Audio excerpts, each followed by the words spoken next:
we had been told that it was time to gather up the family and think about the ending.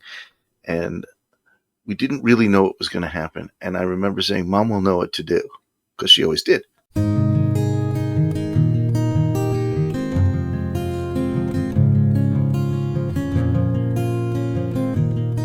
Welcome, friends, to Bereaved But Still Me. Our purpose is to empower members of our community. I am Michael Liben, and the father of 3 children, Idan, Sapir, and Liel. Liel, my youngest daughter, was born with a heart defect, and later she developed autism and epilepsy. Losing her at 15 is what has brought me here to be the host of this program. Here with us today is our guest host, Anna Jaworski, who will explain why she's the guest host, even though I'm right here. Anna will introduce the panel, and we'll get going. Thank you, Anna. Hi, Michael. Thank you. I'm excited to be the guest host today. I'm sad for the reason that I'm the guest host, but I'm also excited to learn more about a very special person. Today, our panel of guests are Michael Liben, the host of our podcast, who you just heard, Shirah Ozery, Michael's older sister, and Rabbi Dan Liben, who many of you, especially our loyal listeners, will remember from previous episodes. Daniel is Michael's older brother. But everybody is here today in the Liben family to talk about their mother, Zipporah Liben, who has led a remarkable life. And I'm looking forward to hearing lots of stories today. Welcome. Thank you for coming on Bereaved But Still Me, Shirah. Thank you for having us. Well, I'm excited to have you on the program. This is the first time for you to come on the podcast. Yes, it is. It's a pleasure to be here with the podcast, which my brother has been involved with for so many years, and I'm really proud of him. And it's good to meet you, Anna, at this opportunity. Thank you. Welcome back to Bereaved But Still Me, Rabbi Liben. Thanks, Anna. It's so glad to be back. Well, I'm happy to have you back. I am not surprised that we're all here talking together, but it's not common for me to be on this side of the microphone. Usually I'm behind the scenes being the producer. So let me welcome our final guest today, Michael Liben. Michael, welcome to the program as a guest today. Thank you. It's very nice to be here. Actually, I'm always here, but... Yeah, you are always here.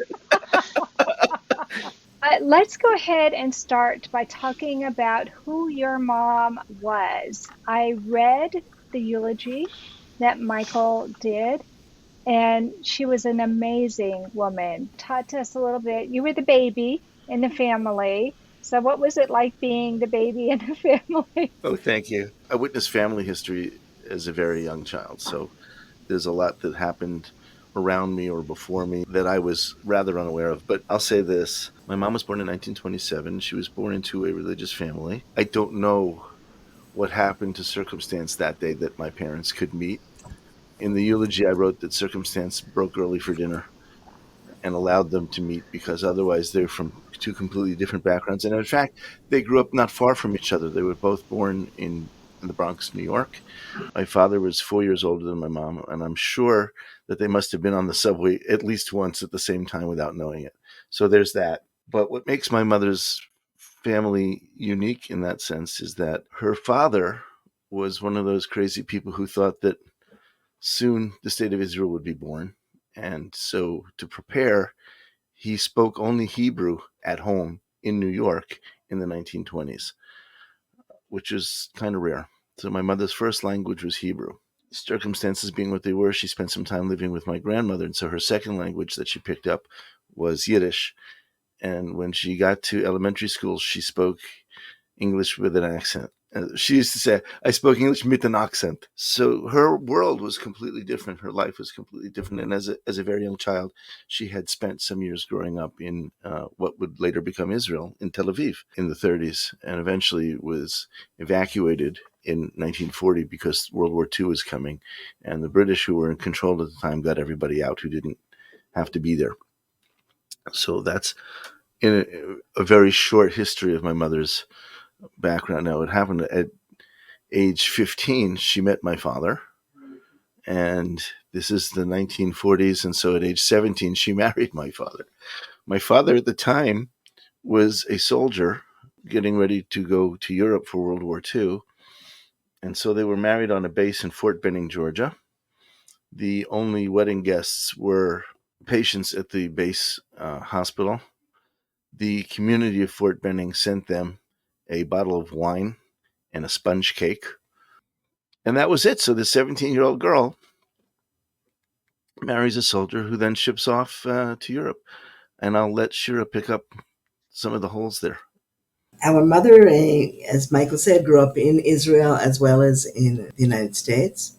She was always involved with Israel to a peripheral extent, but in 1967, when the Six-Day War broke out, I would say her relationship to Israel was rekindled, and she came to visit immediately after the war together with my father and sent all of us children to Israel for the summer in 1968.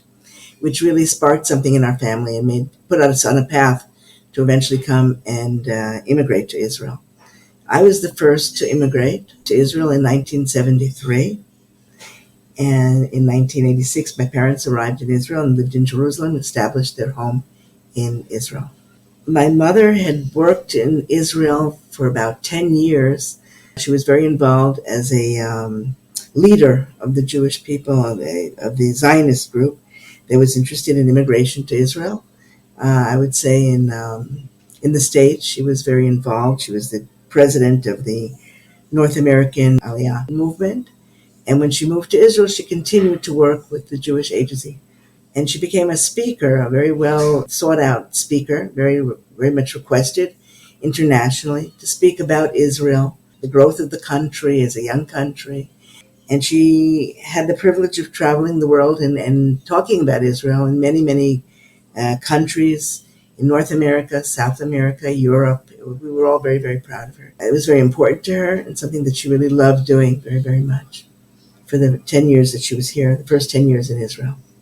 Wow, that's amazing that she was such an activist for Israel. And I'm so glad that all of you were so proud of her and to go to different continents, even talking about the country of Israel and how people can perform Aliyah and make it to Israel. I think that's amazing. And I think Dan has something to add to that. She was such an amazing speaker. She could hold a room in her hand and just speak without notes, just off the top of her head, tell the story of the Jewish people, tell the story of the state of Israel, tell the story about the Aliyah of the Russian population in recent years to the country, of the Ethiopian population in recent years. And one of her jobs was to take congressmen or dignitaries from Europe who would visit to Israel, take them through an absorption center, an immigration absorption center, and tell them the story of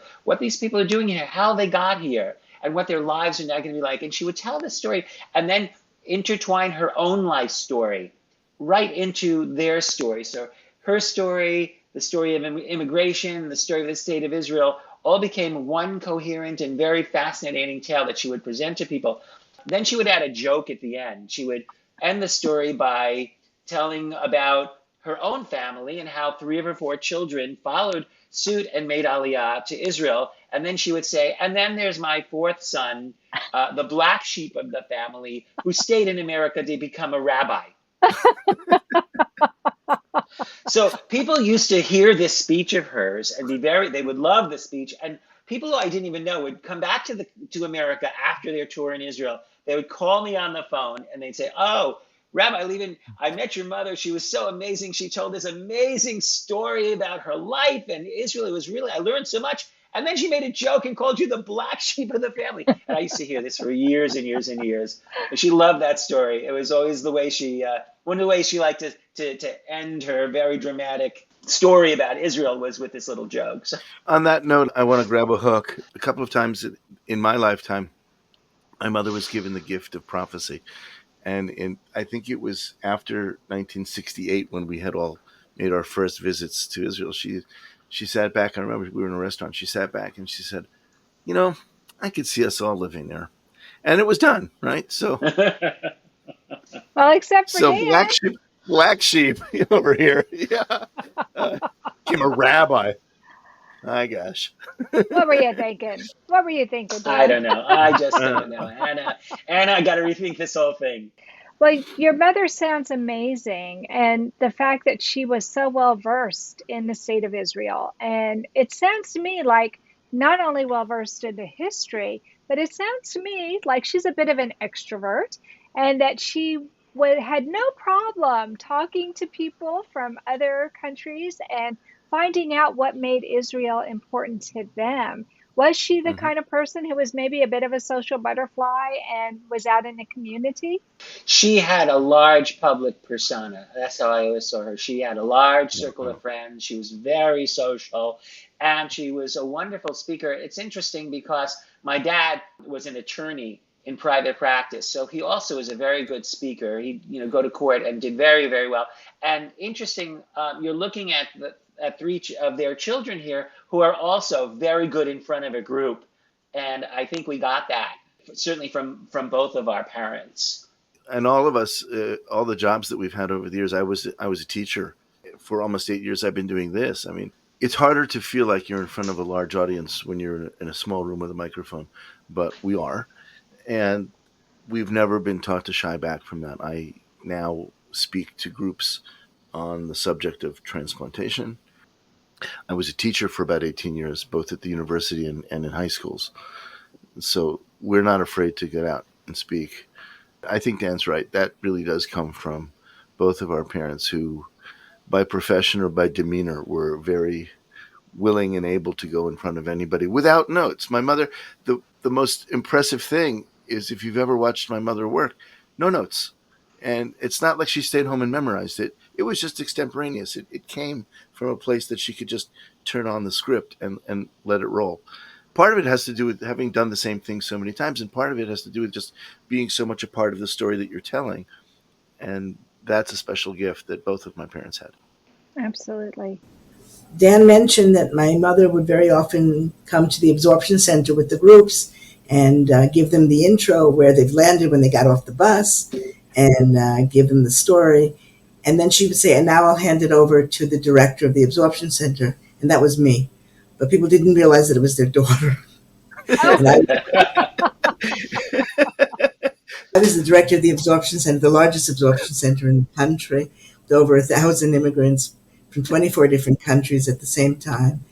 And then I would take them on the physical tour to see the actual physical center. so do you feel that you followed in your mother's footsteps, Shira? Absolutely, absolutely. For a while, it really seemed like Aliyah was the family business.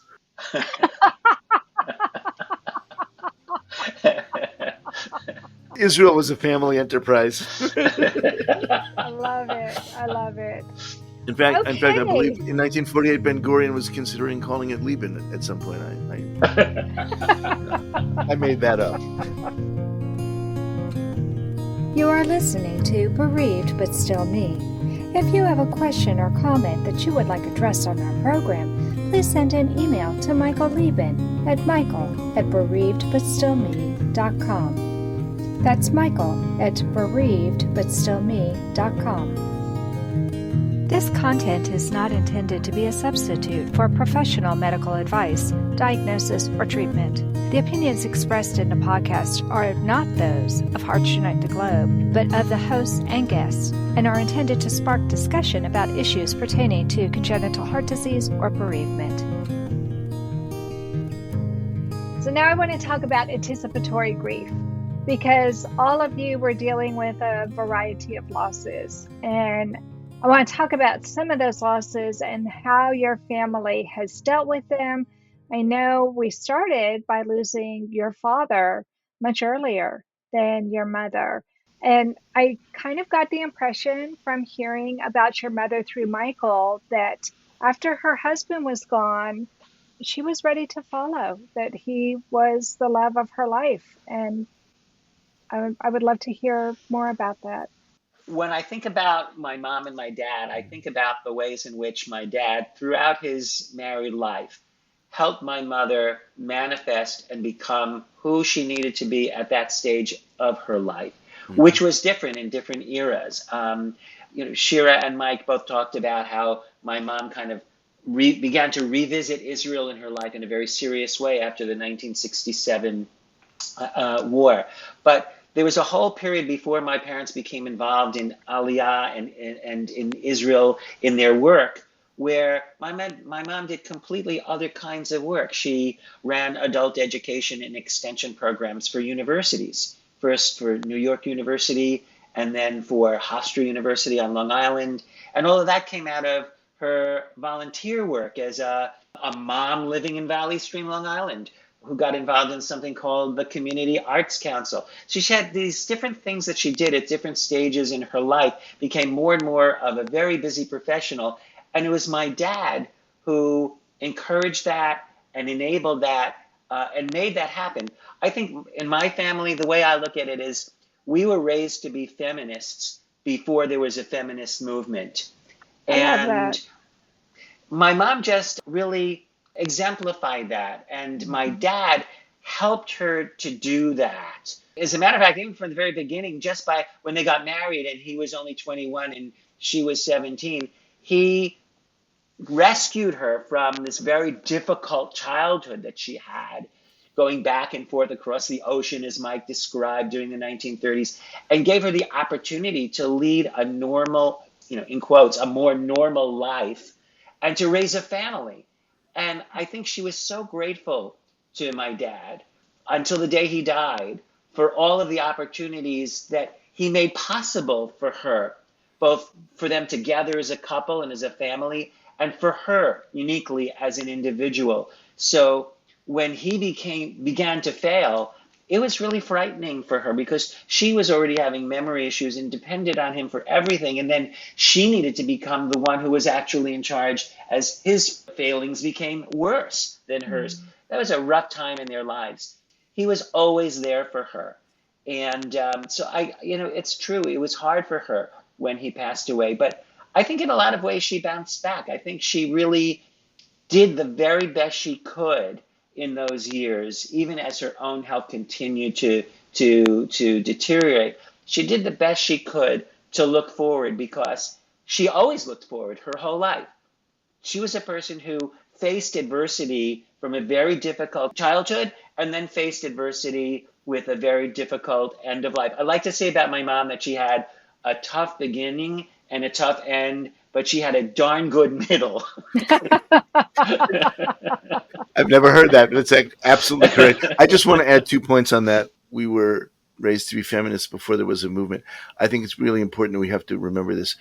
When my father came back from the war, he went to law school, and his parents were not really pleased about that. They wanted him to be a doctor, which he was in no way able to do. A dentist, actually. Oh, that's news to me. But there were some great stories there. Dentist. And I wish we had time for the story about the biology professor. But in any case, my mother worked as a secretary, and in those days, that was enough money to put my father through law school, New York University. Oh. So she did that, and I think she always remembered that. And I think that was important to her. And she was a strong woman, and we can't forget that. Her personality lies over everything we've ever done. And I think that's important. And I mean that in the most positive of ways. You mentioned before anticipatory bereavement. And our mother became ill at age 70, rather young age. She was already in need of a 24/7 caregiver at home. It was the first time that my sister and I brought in someone to help her to live in the house. She was a little bit resentful. At some point, she asked that I take her home at nights, and she'd just come back in the morning with her feeling that she could be more independent, I suppose. But I would say for the 27 years, I helped my mother navigate her day-to-day life with the help of these caregivers. And we really were blessed with several rounds of caregivers, foreign workers who came from the Philippines, from Sri Lanka, and they helped my mother, and at some point they helped also my father. And to the very end, the last woman that was with my mom was there for over 11 years. And till her very last breath, she was there with my mother. It's to their credit that she lived so long and that she was so well taken care of. And we were always kind of wondering how long this would be and what would, in terms of the bereavement, we knew it would be coming at some point because she was losing her capacity and ability, in cognitive ability, I would say. She started with dementia. It became worse and worse, and she lost more and more contact with us in the last year or so. It was really, we didn't I'm not sure how much she recognized us, but it was important for me and for my sister to always be there every week at least, to make her feel that she's not alone that, with the caregiver, and to have her listen to music and to hold her hand, and somehow hope that she might have felt at least our presence, if not able to recognize it verbally, at least to have her know that we were there at her side and caring for her. And we saw the home slowly become a hospital. Mm, yeah. It became something that the caregivers were not just giving lunch and dinner, but they were much more involved as time went on, as her needs became greater. But they were amazing, and they were there for her. And most of the time, really, it's to their credit that she was able to hang in for such a long, long time. My father, years ago, when he was still of presence of mind, he said, "Mom will never be in a home." And we knew from other experience from grandparents that if we took her out of her own home, it would end things much more quickly and much more dramatically. We didn't really want to do that. But as far as anticipatory grief goes, I think we had come to a point we recognized, I said this about my father as well, that my mom experienced at the end a release. It's important that we remember that. Having, I think, grieved some time before, it allows us to approach our grief today and the Shiva from just a week and a half ago to appreciate the memories more. It's nicer to be with mom in our minds the way we remember her and the way she would want to, I think, be with us. I don't think she derived any great pleasure from her situation in at least the last year and probably longer. Mm-hmm. Well, your mom was so intelligent that I have a feeling she kind of knew things were slipping. Yeah. And considering how much of a renegade she was, I bet that made her mad that she It's didn't safe to quite, say that. yeah, she didn't quite know what was going on, but she knew it wasn't right. And that's got to be so frustrating. And for you all now to be able to recount the amazing things she did when she was younger and before she became afflicted with dementia and with Alzheimer's, that is a gift. And that is what we want her legacy to Yeah, be. yeah. And you have a chance now to share that, which I think is amazing. Shira? I think we were privileged to be able to enable her to have her final years at home as she had wished, as she expressed to us. I think another point is that she was tremendously resilient. There were many Mhm. times that we said that my mother had like 9 lives. She gave us a lot of scares. We thought it was almost over many, many times over the Oh, yeah. 27 years. It's amazing. In fact, 4 years ago, my mother had a simple appendicitis, which was very unusual for a woman of her age, but they weren't able to operate. So they said, well, we'll do the best we can without operating. And we even called in Dan from the States to come on the suggestion of the doctors. And sure enough, my mother came out of it in flying colors. She returned home and lived another 4 or 5 years at home, and despite it all, and despite the projection of the doctors. And she was just so amazingly resilient. She decided at that time it was not time to close the book yet. And when it finally came, I think she was ready for it. She gave a good fight at the very end, but I think she herself was prepared. She was ready to go. She refused to eat, which was a very strong sign that she was finished. And I think that she made the decision at that moment.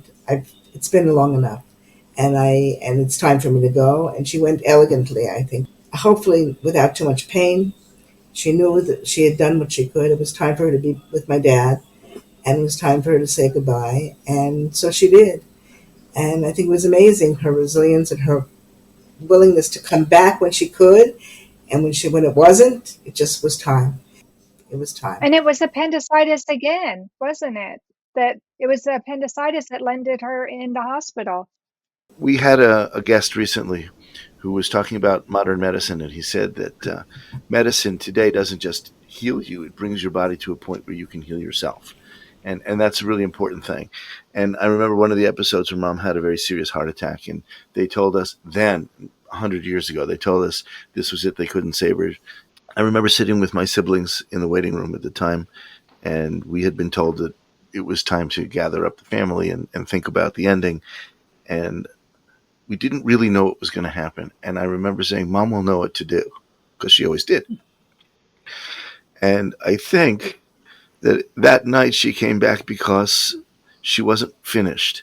She wasn't really ready to go. So it's important to remember that she was always in some way connected with that part of it. She knew that things were ending, but she wasn't ready to go, and it took her almost 30 years to be ready.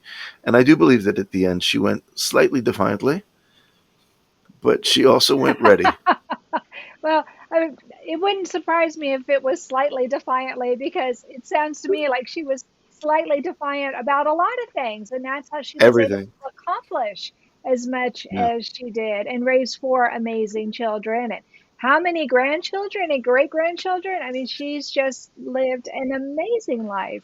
My experience, both in the family and also as with other families as a rabbi, is that when someone is in this kind of situation where you know the end is coming and it's coming for a very, very long time, there's an opportunity to begin to soften the lens through which you look at that person's life, which I think is something that, if we're lucky, happens to us eventually after we lose somebody, but it can start, in our case, years earlier, because we saw the end coming for a very, very long time.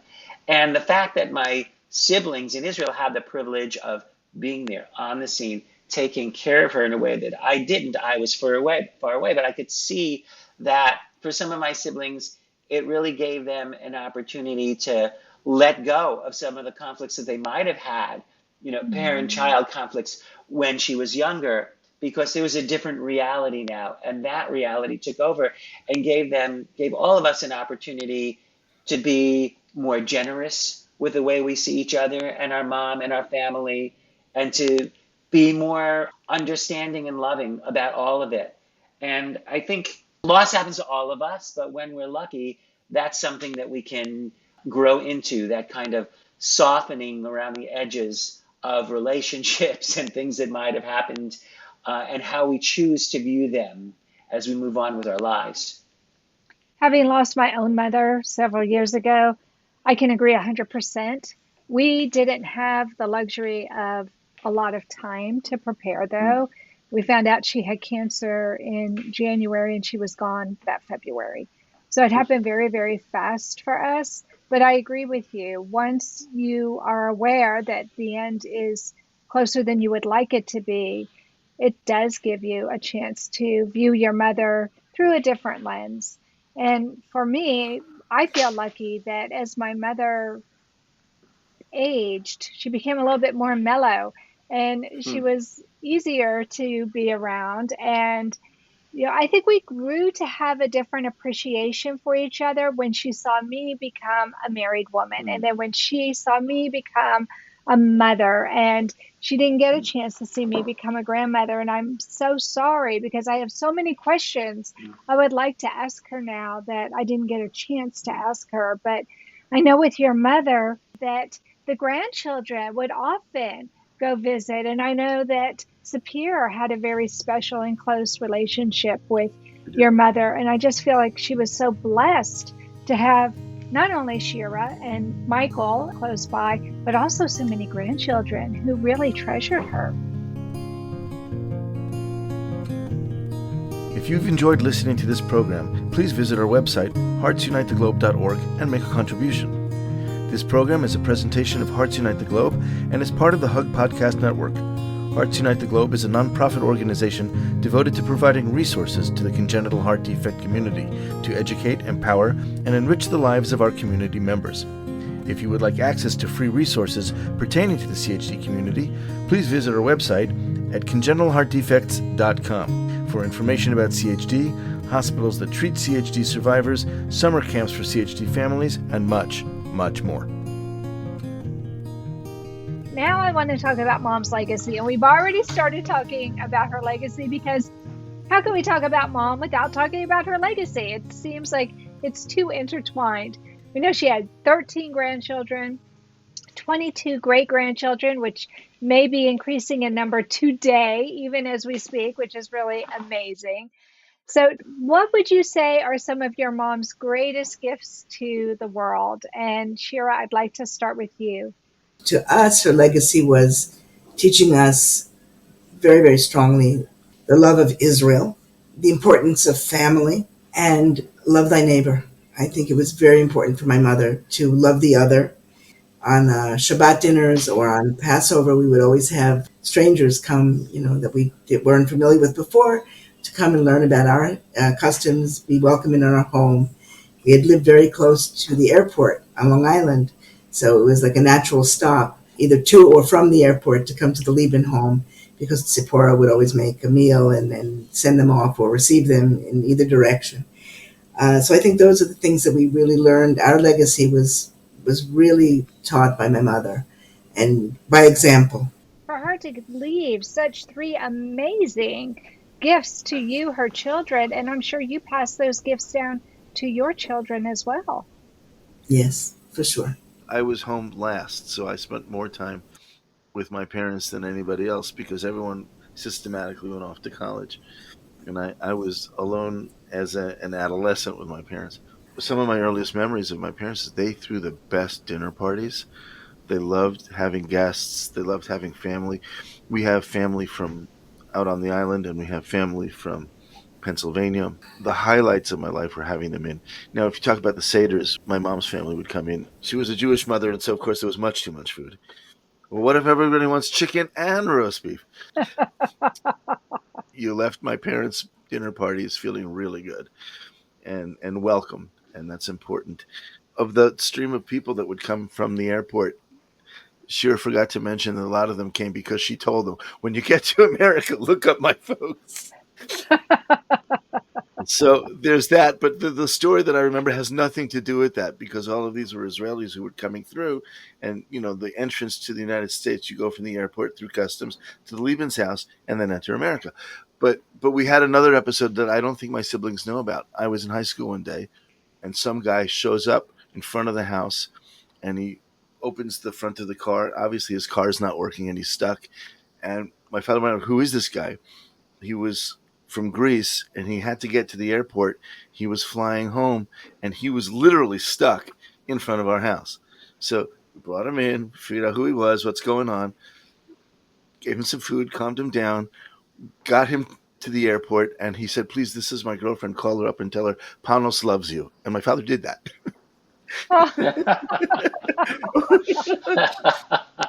He called her up and said, you don't know me, I don't know you. But this guy just showed up.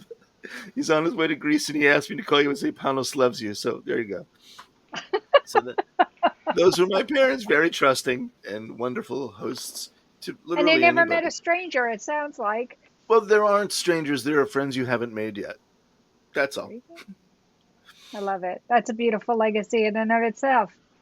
All right, Dan, you're the last one to speak about this. What would you say are some of your mother's greatest gifts to the world? Well, her greatest gift to her family, I think, includes never backing down. There was nothing that you can't do, and never be afraid. I never saw her back down. I never saw her be afraid. I always saw her live out those aspirations and encourage us to do the same. And I think what she left to the people who knew her was this tremendous optimism that the right could be accomplished. So I remember her going down to Washington, D.C. with a neighbor to one of the first big anti-war demonstrations during the Vietnam War. And we heard a lot of flack from people, who knew our family from it. It wasn't, they didn't think that was a cool thing to do, but she didn't care. This was the right thing for her to do. Later on, it was standing up for the state of Israel and the Jewish people, and always expressing her truth. So that's how I remember her, someone who just never backed down, always accepted a challenge, and taught the rest of us to do the same, and had a tremendous faith that the right would will out in the world. She was just such a force to be reckoned with. She was. Yes. No scars, but yes, she was.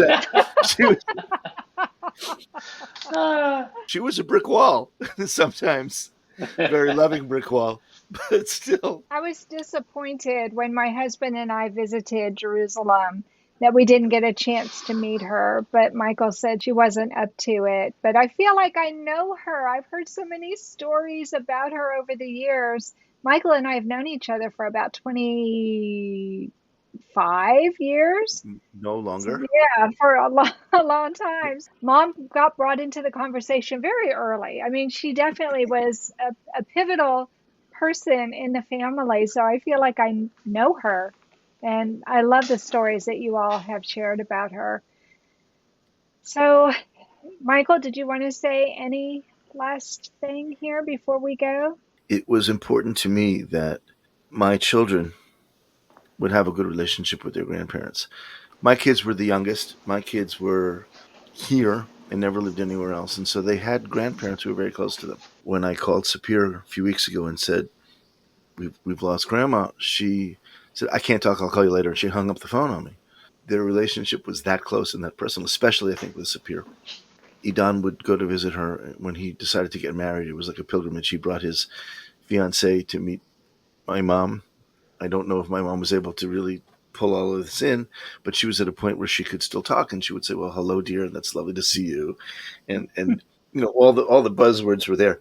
My children were very, very close to my parents, which is something that I treasure. Well, I feel like I know her through all of you, and I'm so happy that we have a chance to share this remarkable woman with the world through the podcast. So thank you so much for coming on the program today, Shirah. I'm so happy I got a chance to meet you. Thank you so much for having us. It was a pleasure and a privilege. And thank you, Rabbi Dan. It's always a delight to see you on the program. Thank you, Anna. Really, it was just a joy for me to see you today and to be a part of this conversation. And Michael, thanks for letting me sit in your chair and be the host of the program. It was a lot of fun. A lot of people, I tell them, listen to my podcast. They say, well, what is this? It's Bereaved But Still Me. What's that about? And I tell them, well, it's about loss and bereavement. And people say, no, why would I want to listen to that? And I say, stop it. It's not really about talking about people who are gone. It's about talking to some very interesting people or learning about some very interesting people. And it's always a great time. So on behalf of the interesting people who have been guests, I want to thank you. Did you see what I did there?